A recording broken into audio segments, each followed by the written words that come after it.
Salut les amis, j'espère que vous allez bien en ce lundi de Pâques. Alors avant de démarrer cette vidéo, je souhaiterais juste vous présenter mes excuses concernant la dernière, donc qui était consacrée au film Porcherie, donc Porcille de Pier Paolo Pasolini. Donc un auditeur que je remercie au passage m'a dit que apparemment à la 15e minute de la vidéo, il y avait une grosse coupure de son. Et le pire, c'est que je ne m'en suis même pas rendu compte au moment de l'enregistrement. C'est après que j'ai vu qu'il y avait un petit problème de micro que j'ai depuis réparé. Et donc voilà, je tenais à vous présenter mes excuses concernant ce désagrément totalement indépendant de ma volonté. Concernant la vidéo, eh ben, il va sans dire que je l'ai supprimée. Mais pas de souci, je la recommencerai en de bien meilleures conditions. Voilà, donc faites la parenthèse. Et donc nous nous retrouvons aujourd'hui pour parler de Hors Saison. Donc film tout récent, sorti il y a maintenant 2 semaines, réalisé par Stéphane Brisé, avec dans les rôles principaux Guillaume Canet, Alba Rohrwacher, euh, ou encore la voix de Marie Drucker. Alors vous comprendrez dans quelques instants pourquoi est-ce que je dis la voix. Donc le résumé en quelques mots, donc c'est l'histoire de Mathieu, comédien français à succès, qui va prendre quelques jours de repos plus ou moins forcés dans une petite station balnéaire et thermale, comme ça, et qui là va revoir donc l'une de ses ex, donc une certaine Alice, donc qui est devenue professeure de piano, et donc ça va être l'occasion pour les deux de voir, faire un petit peu le point sur leur ancienne vie amoureuse, voir un petit peu ce qui n'a pas fonctionné, ce qui aurait pu fonctionner, voire même ce qui pourrait encore fonctionner hein, dans ces retrouvailles. Alors pourquoi est-ce que j'ai eu envie de vous parler de ce film? Eh bien parce que Stéphane Brisé est un réalisateur français dont j'aime plutôt bien le travail. Alors il est bien connu pour avoir réalisé ce qu'on appelle aujourd'hui la trilogie du monde du travail, qui se compose donc de La loi du marché, de En guerre et de Un autre monde. Donc tous les trois avec en tête d'affiche Vincent Lindon, qui a d'ailleurs obtenu le César du meilleur acteur amplement mérité, soit dit en passant, pour La loi du marché. Vincent Lindon qui de toute façon est un peu son acteur fétiche, puisqu'ils ont également joué ensemble. Vincent Lindon, pardon, a joué également dans le film Mademoiselle Chambon, très bon film d'ailleurs que je vous recommande au passage, réalisé également par Stéphane Brisé.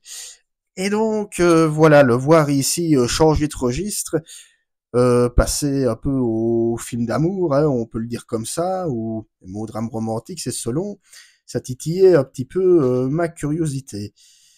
Alors, qu'est-ce que j'ai pensé globalement de ce film? Eh bien, je suis assez mitigé. Alors, je ne dis pas qu'il est raté, voilà, il y a des choses qui fonctionnent, mais il y a également d'autres parties qui m'ont beaucoup moins convaincu. Alors, je vais le dire tout de suite, pour moi, la première partie est de loin la plus réussie.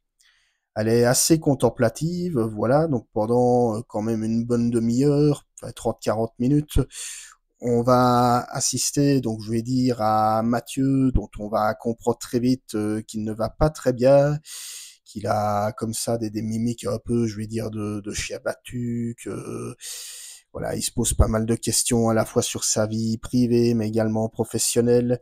D'ailleurs, en termes d'inspiration, je ne sais pas si c'est voulu ou pas, mais ce personnage m'a un petit peu rappelé celui interprété par Bill Murray dans l'excellentissime Lost in Translation de Sofia Coppola, où on voyait Bill Murray qui jouait également le rôle d'un comédien comme ça, égaré en plein Tokyo, assez déprimé, mélancolique, voire même plutôt dépressif.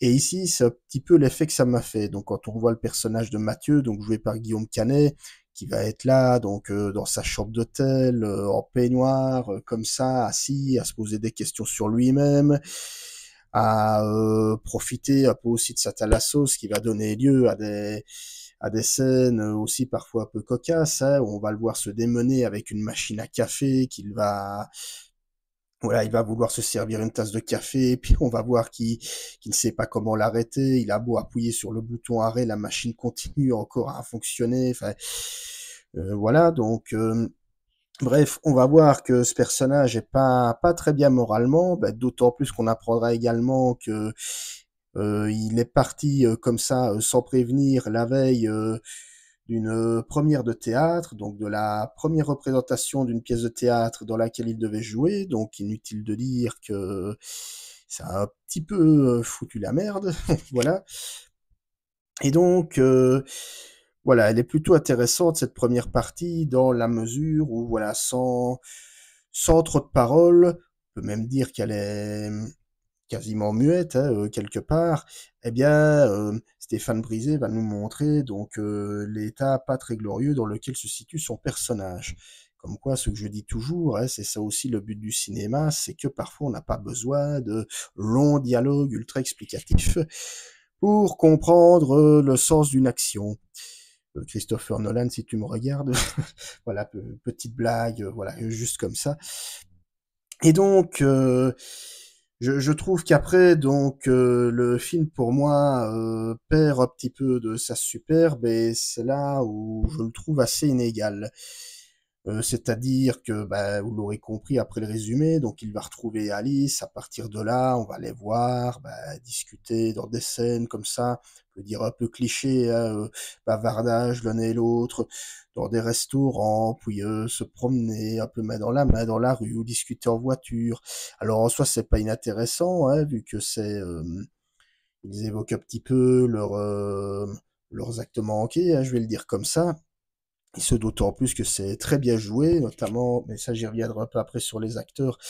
Alba, donc Rohrwacher, bah, que je ne connaissais pas du tout, voilà. Et voilà, à partir de là, je trouve que le film bascule dans pas mal de clichés propres au genre. On va les voir notamment dans une scène comme ça de soirée. Alors cette fois-ci, on nous sert plus parce que j'ai remarqué dans pas mal de films français, on nous fait le cliché de la boîte de nuit dans lequel on voit les personnages s'éclater, se laisser aller. Alors ici, c'est pas la boîte de nuit, mais c'est une sorte de restaurant. On va voir des comiques qui vont s'amuser à imiter des bruits d'oiseaux. Et alors, j'ai envie de dire la scène. Bon, c'est marrant 2 minutes, mais voilà, ça s'étire, et c'est à un moment donné, on n'en peut plus, quoi. En fait, je veux dire, et j'ai bien remarqué que j'étais pas le seul dans la salle que ça agaçait, visiblement, hein, voilà. Et je suis toujours un peu attentif aux réactions des autres spectateurs. Et ça, justement, pour moi, ben, c'est aussi l'un des défauts du film, c'est que ben, Stéphane Brisé, par moments, a du mal à trouver le ton juste. Donc, je le disais, on a des moments parfois qui se veulent franchement comiques, hein, comme la séquence de la cafetière dont je vous parlais tout à l'heure, ou même celle de la soirée avec les comiques. Mais au final, ça ne va pas bien loin, quoi. Je veux dire, on va passer, voilà, d'une scène qui se veut comique à une scène de pure tristesse, où on va voir Alice qui va pleurer à chaudes larmes comme ça dans sa voiture, ou alors une autre séquence où on va voir qu'elle est chez elle, en train de dîner avec son mari et des amis à eux, et que son mari ne parle que de lui, que de son boulot, et on va voir des gros plans sur elle pour bien nous faire comprendre qu'elle n'est pas heureuse, qu'elle ne sent pas sa place. Fait, tout ça, c'est très téléphoné. Je trouve que c'est amené à coups de gros sabots, et c'est dommage parce que honnêtement, voilà, je sais pas comment Stéphane Brisé a construit son scénario, mais limite je me dis que, bah, quitte à nous faire, j'en sais rien, soyons fous, une espèce de remake de Lost in Translation. Alors, je dis pas que c'est ça qu'il a voulu faire, c'est pas du tout ce qu'il a voulu faire, voilà, ne me faites pas dire ce que je n'ai pas dit. Stéphane Brisé n'a pas voulu faire de remake de Lost in Translation, mais je me dis que s'il avait suivi la ligne directrice de Sofia Coppola, donc faire en sorte que bah, le personnage de Mathieu donc rencontre une fille qui ne soit peut-être pas une ex, et que du coup ça l'aide à réfléchir ou quoi, bah, même si ça aurait relevé du déjà vu et que ça aurait fait un effet remake, bah, je me dis que ça aurait été un petit peu plus pertinent.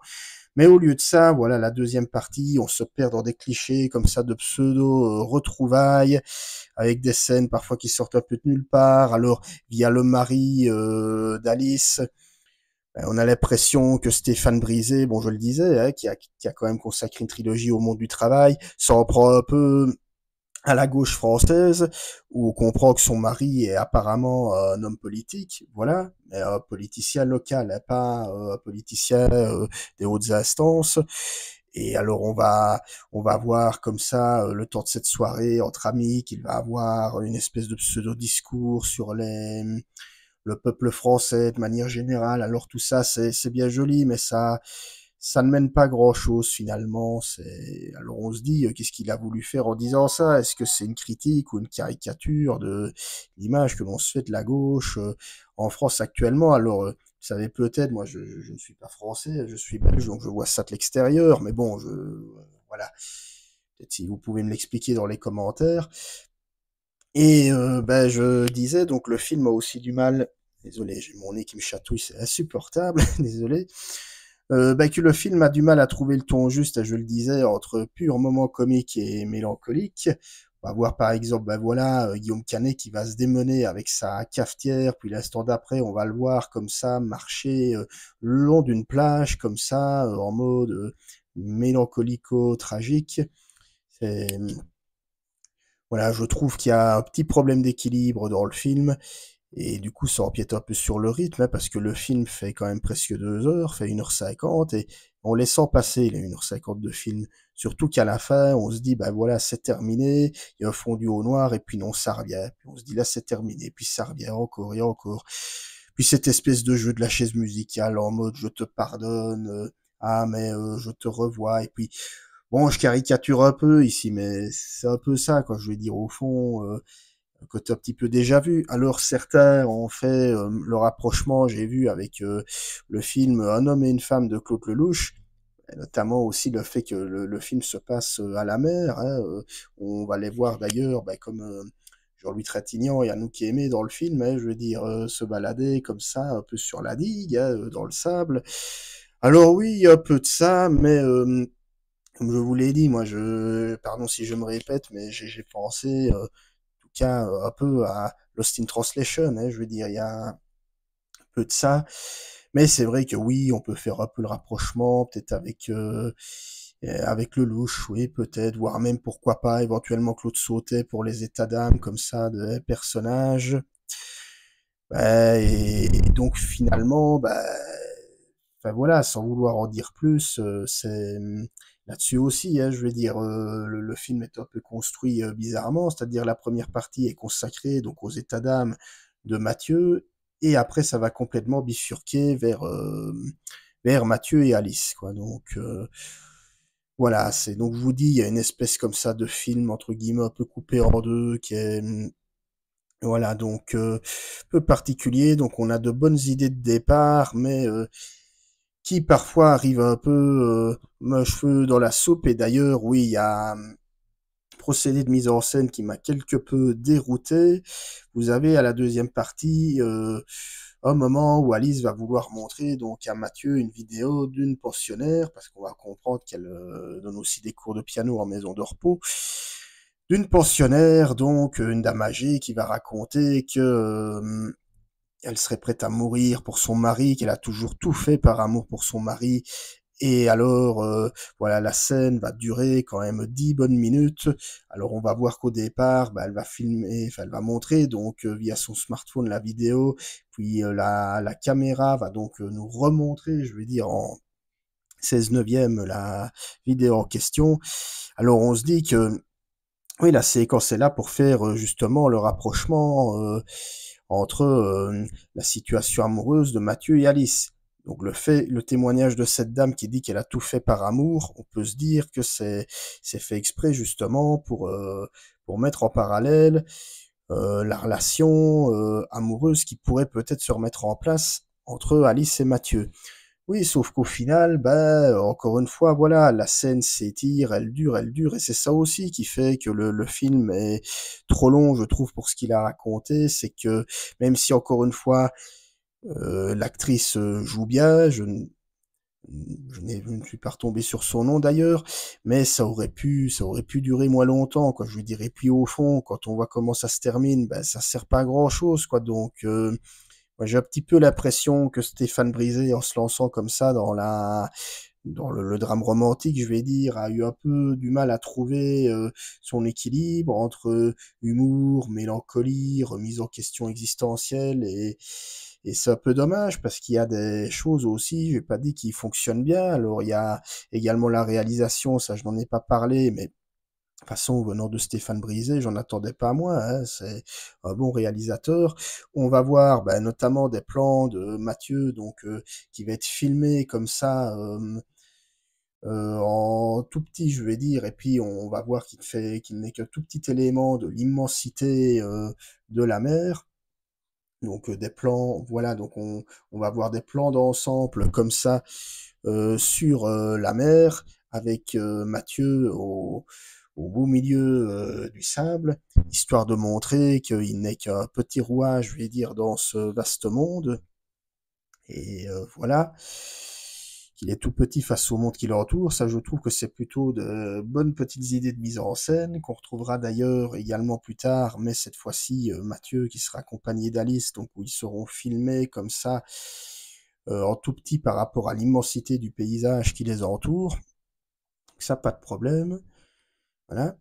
Et alors, l'autre atout du film, c'est l'interprétation. Donc, je parlais tout à l'heure de Alba Rohrwacher que je ne connaissais pas. Voilà, vous me direz peut-être dans les commentaires ce qu'elle a fait comme autre film ou pas. J'ai pas encore eu le temps de me pencher sur sa filmographie, mais c'est une actrice qui joue vraiment très bien. Elle a une palette d'émotions très variée. Elle peut passer comme ça du rire aux larmes en très peu de temps. On comprend par son seul visage dans quel état son personnage se trouve. Donc voilà, une actrice comme ça, très charismatique et qui a un bon avenir cinématographique devant elle. Je ne serais pas étonné que d'ici quelques temps, on entende beaucoup parler d'elle. Hein, pourquoi pas, hein, je veux dire. Après Virginie Efira, Laure Calamy et Léa Seydoux, j'ai envie de dire, un peu de sang neuf, ça fait pas tort, hein, de temps en temps, malgré le respect que j'ai pour ces trois comédiennes. Voilà. Mais vraiment, pour moi, celui qui m'a le plus surpris dans le bon sens du terme, c'est Guillaume Canet. Alors, faut savoir que je suis pas très fan de Guillaume Canet à la base, surtout qu'à titre personnel, moi, je trouve que depuis ces dernières années, mais ça n'engage que moi, est-ce que je dis ici, je trouve qu'il a un petit peu pris le melon, voilà, bon, on sait que, voilà, avec son film Astérix, que je n'ai pas vu d'ailleurs, sorti l'an dernier, ça a fait pas mal jaser autour de lui, le film n'a pas été très bien reçu, que lui-même s'était fait un peu remarquer dans les médias pour des propos un peu spéciaux, on va dire, et que il a également réalisé entre-temps un autre film, lui, voilà, que je n'ai pas vu non plus, qui s'intitule Lui, qui paraît-il était très autocentré, très nombriliste, et comme je dis, voilà, j'ai un peu l'impression que depuis quelque temps, il a un peu pris la grosse tête, quoi, je vais le dire comme ça, et je trouve que de manière générale, en tant qu'acteur, le souci que j'ai eu souvent avec lui, c'est que il a du mal, par exemple, à jouer la colère. Voilà, moi, Guillaume Canet, quand je le vois se fâcher, j'ai toujours l'impression de voir un ado de 15 piges en pleine crise parce qu'on vient de lui voler sa mobilette, quoi. Encore une fois, je grossis un peu le trait, mais autant je peux le trouver touchant dans les scènes tristes, mais dans les scènes de colère, moi, voilà, je vais dire, il m'a jamais vraiment impressionné. Alors niveau réalisation, bon, il y a Noldia Personne que j'ai plus vu depuis longtemps, qui était plutôt sympathique, je trouvais. Les Petits Mouchoirs qu'à l'époque j'avais adoré, maintenant si je le revois, peut-être que je changerai d'avis. J'avais pas du tout aimé la suite d'ailleurs. Donc voilà, mais ici, bref, tout ça pour dire que dans ce film, moi je le trouve très touchant et je me dis que le fait qu'il joue comme ça une sorte de double de lui-même, que voilà, c'est en gros le personnage de Mathieu, c'est un acteur français à succès, hein, comme lui, hein, comme Canet, qui doit faire face aux critiques, qui est en pleine remise en question, et, euh, et voilà, donc, et on sait, hein, je le disais tout à l'heure, que Guillaume Canet, ne fût-ce que par son Astérix, a dû faire face à pas mal de retours critiques négatifs, et donc le fait qu'il y ait mis de sa propre personne pour jouer ce rôle, j'ai envie de dire que ça le rend d'autant plus touchant, voilà. Ça le rend attachant et on sent qu'il y a du vrai hein, dans sa manière de jouer, de parler. Et moi, des quelques films que j'ai pu voir de lui, je vais le dire comme ça, c'est peut-être son meilleur rôle. En tout cas, c'est le rôle dans lequel je l'ai trouvé vraiment plus convaincant. naturel, il en fait pas trop, il est crédible, il ne s'énerve pas beaucoup d'ailleurs, voilà. Mais voilà, on sent vraiment l'acteur au bout du rouleau, en pleine crise, enfin en pleine remise en question existentielle, crise de la cinquantaine aussi, parce que voilà, hein, il a la petite cinquantaine bien tapante hein, maintenant, Canet. Donc voilà. Donc, ben, moi, je vais dire, voilà, le film vaut surtout le détour pour son duo de comédiens, une très belle alchimie entre les deux, des beaux plans aussi, comme je l'évoquais tout à l'heure. Mais pour moi, voilà, ça suffit pas à faire un bon film. C'est, si je devais mettre une note, bon, une note comme ça, ce serait 6 sur 10, quand même vraiment pas plus. J'en attendais pas énormément de ce film, mais voilà, venant de réalisateurs comme Stéphane Brisé, alors Stéphane Brisé qui est pas mon réalisateur français préféré hein, non plus, mais dont j'aimais beaucoup le travail, je trouve qu'ici il s'est un peu égaré, voilà. Mais bon, voilà voilà donc tout ce que je pouvais dire sur Hors Saison, donc pas voilà, j'ai pas été convaincu, en tout cas pas totalement, mais comme vous le savez, hein, je vous invite à faire bien évidemment votre propre avis. Si vous avez aimé cette vidéo, n'hésitez pas à la liker, à la partager auprès de vos amis, de qui vous voulez. N'hésitez pas, si vous avez vu le film, à me dire en commentaire ce que vous en avez pensé. Quant à nous, on se retrouvera très vite pour parler de porcherie d'abord. Et aussi pour parler d'autres films, j'ai d'ailleurs pour le moment pas mal d'idées en tête et je sens qu'on va plutôt bien s'amuser. Voilà, du coup, bon là, dites pas, et à très bientôt. Salut!